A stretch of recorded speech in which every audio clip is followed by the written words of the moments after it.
அனைவருக்கும் விஜய் வெங்கட்டின் அன்பான வணக்கங்கள்.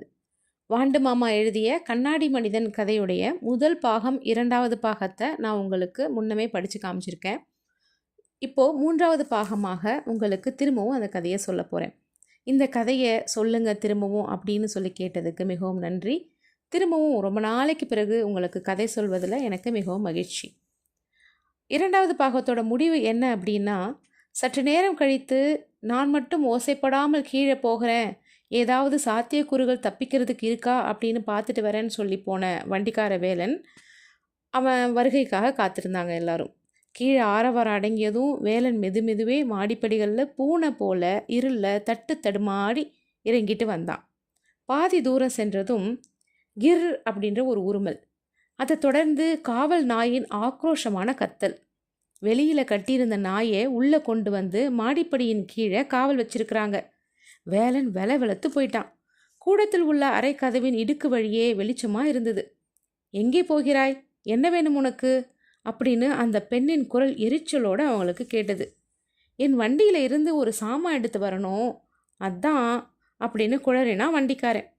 சற்றே திரைக்கப்பட்ட அரைக்கதவின் இடைவெளி வழியே அவன் பார்வை சென்றது. அந்த அறையில் பலர் ஈட்டி, வாள், கம்பு போன்ற ஆயுதங்களுடன் இருந்ததை அவன் பார்த்தான். மாடிக்கு தூங்க போகும் முன்பு அந்த நினைப்பு வரலையோ என்று சிடுசிடுத்தவள், சங்கிலி, கதவை பூட்டை திறந்து இந்த ஆளை வெளியே கூட்டிகிட்டு போய் திரும்ப கூட்டி வந்து கதவை பூட்டு அப்படின்னு உத்தரவிட்டுட்டு நாயையும் அடக்கிட்டு போனான்.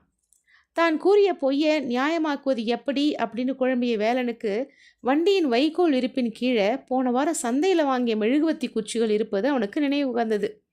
நீங்கள் கொடுத்த துண்டு மெழுகுவத்தி 10 நிமிஷம் கூட எரியாது, எங்களுக்கோ தூக்கம் வரல, என் வண்டியில் மெழுகுவத்திகள் இருக்குது, அதை எடுத்து வரலாம்னு தான் கிளம்புனேன் அப்படின்னு சொன்னபடியே காவல்காரன் சங்கிலியை தொடர்ந்து நடந்தான்.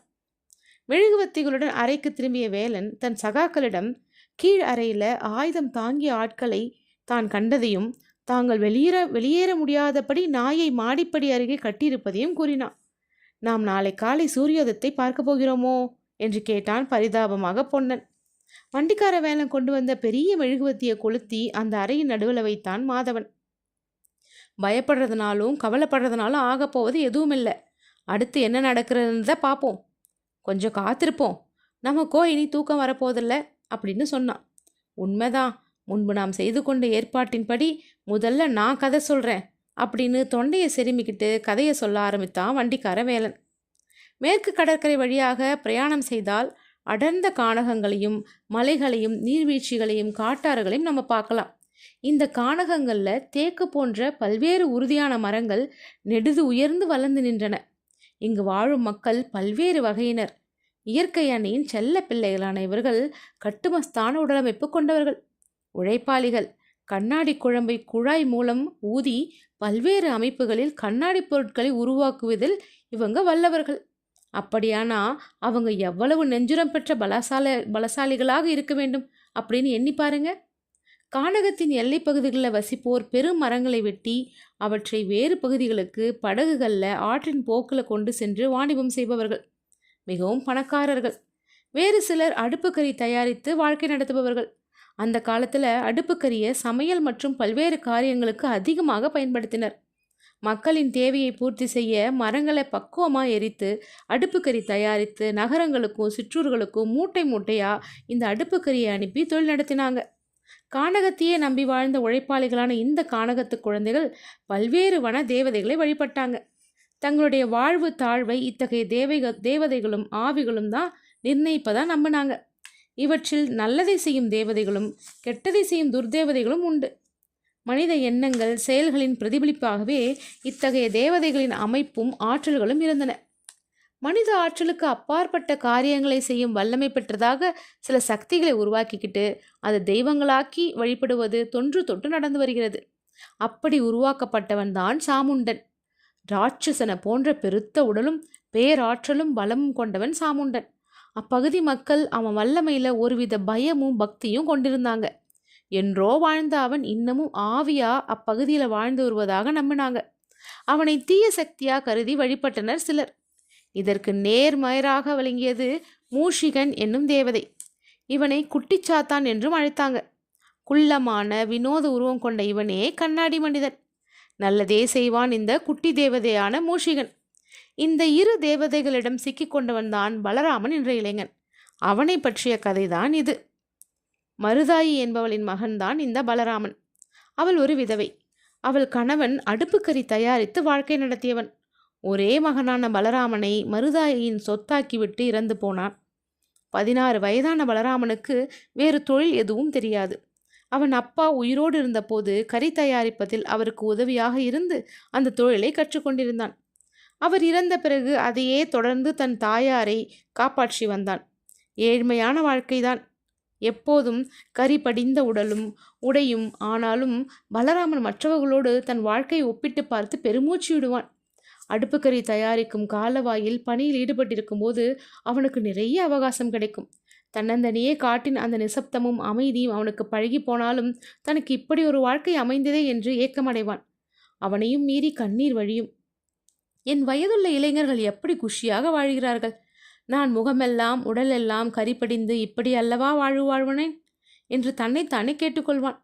ஆனால் விடை கிடைத்தால்தானே.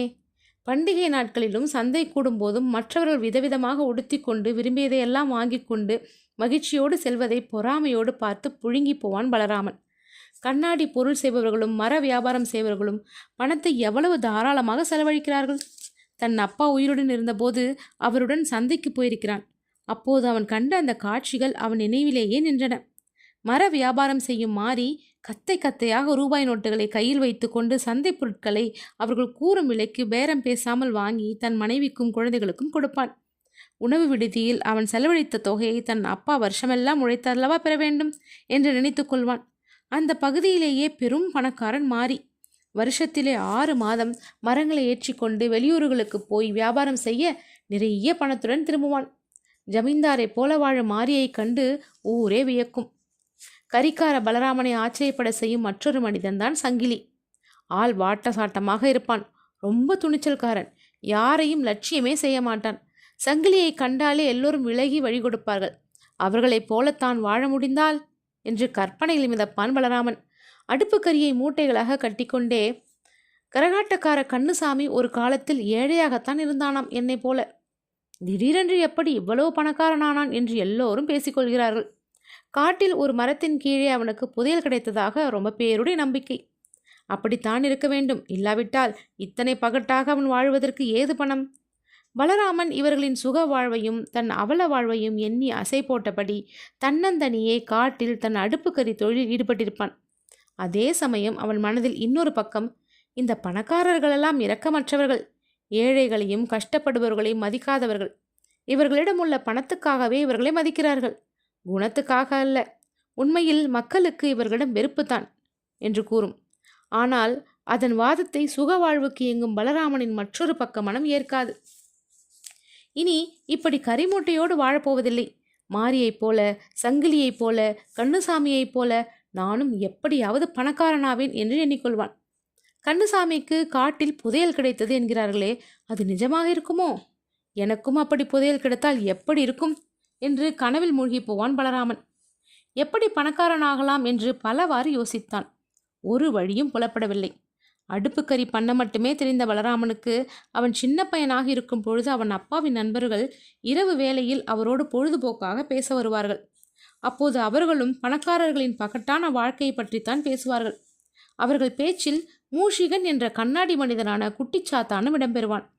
மூஷிகனை பற்றி எத்தனையோ விந்தை கதைகளையெல்லாம் அவர்கள் கூறியிருக்கிறார்கள். கண்ணாடி மனிதனின் சாகசங்களை கேட்பதில் அப்போது பலராமனுக்கு ஏக ஆர்வம். கண்ணாடி மனிதனான குட்டிச்சாத்தானின் அன்புக்கு பாத்திரமானால் அவன் கேட்டதையெல்லாம் தருவானாம். அடர்ந்து வளர்ந்த தேக்கு மரக்காட்டில் போய் ஒரு பாடலை கூறி கூப்பிட்டால் அவன் வருவானாம். கேட்கும் வரத்தை அளிப்பானாம். ஆனால் புதன்கிழமையன்று நள்ளிரவில் பிறந்தவர்களின் அழைப்புக்கே அவன் தோன்றுவான் என்று கூறுவார்கள். பலராமன் புதன்கிழமை பிறந்தவன்தான். அப்போதே அவன் நினைத்து கொள்வதுண்டு, நானும் புதன்கிழமை பிறந்தவன்தான், எனக்கு கண்ணாடி குட்டிச்சாத்தான் வரமளிப்பானா என்று. அந்த கதைகளெல்லாம் இப்போது நினைவுக்கு வந்தன பலராமனுக்கு. குழந்தையாக இருந்தபோது கண்ணாடி மனிதனின் கதைகளை கற்பனை என்று நினைத்தவன் இப்போது அவை நிஜமாக இருக்கக்கூடாதா என்று ஆசைப்படலானான். மீண்டும் மீண்டும் அந்த கண்ணாடி மனிதனின் சாகச கதைகளை அசை போடலானான். ஏதோ ஒரு பாடலை கூறி அழைக்க வேண்டும் என்கிறார்களே, அது என்ன பாடல்? அந்த கதைகளை கூறியவர்கள் ஏதோ ஒரு பாடலை கூறியதாக ஞாபகம். அதை நினைவுபடுத்திக் கொள்ள முயன்றான். மூளையை கசக்கிக் கொண்டான். நினைவுக்கு வரவே இல்லை. அந்த பாடலில் தேக்கு மரங்களும் புதன்கிழமையும் இடம்பெற்றிருந்தது மட்டுமே நினைவுக்கு வந்தது. ஆனால் எந்த மாதிரி என்று புரியவில்லை. ஊரில் வயது முதிர்ந்தவர்களிடம் கேட்டு தெரிந்து கொள்வதென்று முடிவு செய்தான். அதன்படி ஒரு நாள் தன் உடம்பில் படிந்துள்ள கரியை முடிந்தவரை அகற்றி குளித்துவிட்டு தன்னிடம் இருப்பனவற்றில் சுத்தமான உடை அணிந்து கொண்டு ஊருக்கு போனான். வயது முதிர்ந்த பெரியவர்களிடம் தன்னை மருதாயின் மகன் என்று அறிமுகப்படுத்தி கொண்டான். கண்ணாடி மனிதனை பற்றிய கதைகளை கேட்டு பேச்சு கொடுத்தான். குட்டிச்சாத்தானான மூஷிகனை அழைக்கும் அந்த பாடல் தெரியுமா என்று கேட்டான். குடுகுடுக்கிறவர்களான அவர்களும் அந்த மந்திர பாடலின் அடிகள் முழுவதும் தெரியவில்லை. ஆனால் கண்ணாடி மனிதனை பற்றி நிறையவே தகவல்களை கூறினார்கள் பலராமனுக்கு. புதன்கிழமை நள்ளிரவில் சரியாக 1 மணிக்கு பிறந்தவர்களுக்கு மட்டுமே கண்ணாடி மனிதன் கண்களுக்கு தெரிவான் என்றார்கள்.